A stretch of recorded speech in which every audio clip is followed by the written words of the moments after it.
Hello bachcho, let's read out the question first. A jogger runs in a straight line with an average velocity of 5 meter per second for 4 minutes and then with an average velocity of 4 meter per second for 3 minutes. What is her average velocity during this time? So यहाँ पर देखिए एक jogger है, वो run करती है straight line में, ठीक है. सो इनिशियली वो रन करती है 5 मीटर पर सेकंड और कितने मिनट तक, 4 मिनट तक, ठीक है. उसके बाद वो एक एवरेज वेलोसिटी 4 मीटर पर सेकंड से रन करती है अप टू 3 मिनट के लिए. सो हमें फाइंड करना है average velocity during this whole time, यानी कि 4 + 3 दैट इज 7 मिनट में उसने कितना टोटल एवरेज वेलोसिटी लिया होगा वो. तो चलिए स्टार्ट करते हैं हम सॉल्यूशन से.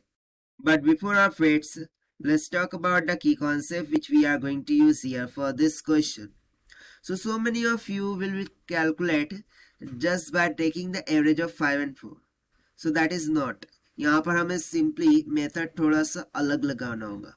So देखिए, जब भी वेलोसिटी का कॉन्सेप्ट आता है so उसमें हम बात करेंगे डिस्प्लेसमेंट की. So basically जो डिस्प्लेसमेंट होता है वो किसके बराबर होता है, वेलोसिटी इनटू टाइम के.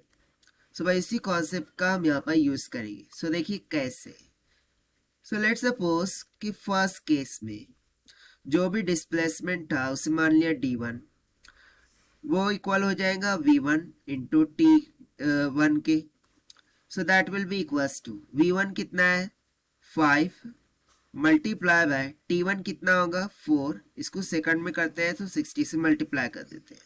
सो ये निकल के आ जाएगा 1200 मीटर, यानी कि इतना उसने डिस्प्लेसमेंट किया. सेकंड केस में मान लेते हैं d2, that will be equals to v2 into t2. This is equals to v2 कितना है 4, कितना मिनट तक जा रही है 3, मल्टीप्लाई कर देंगे 60 से ताकि सेकंड में हो जाए.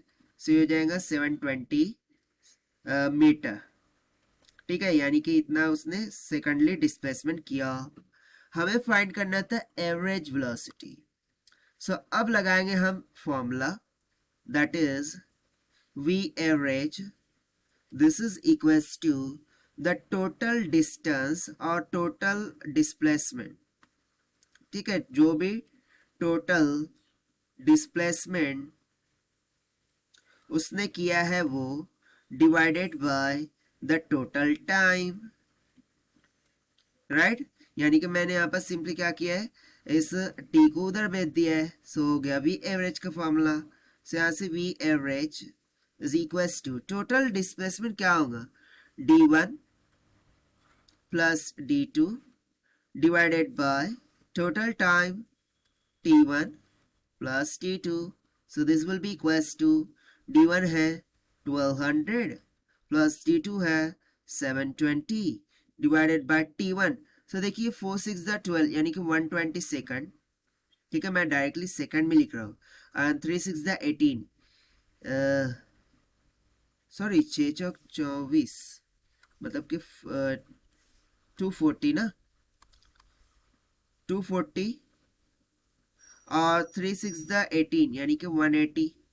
सो जब आप इसको डिवाइड करेंगे so v average comes out to be 4.57 metre per second.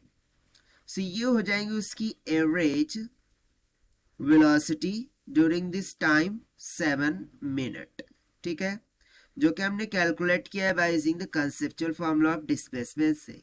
So this is the required solution. I hope you understood well. Best of luck. Thank you.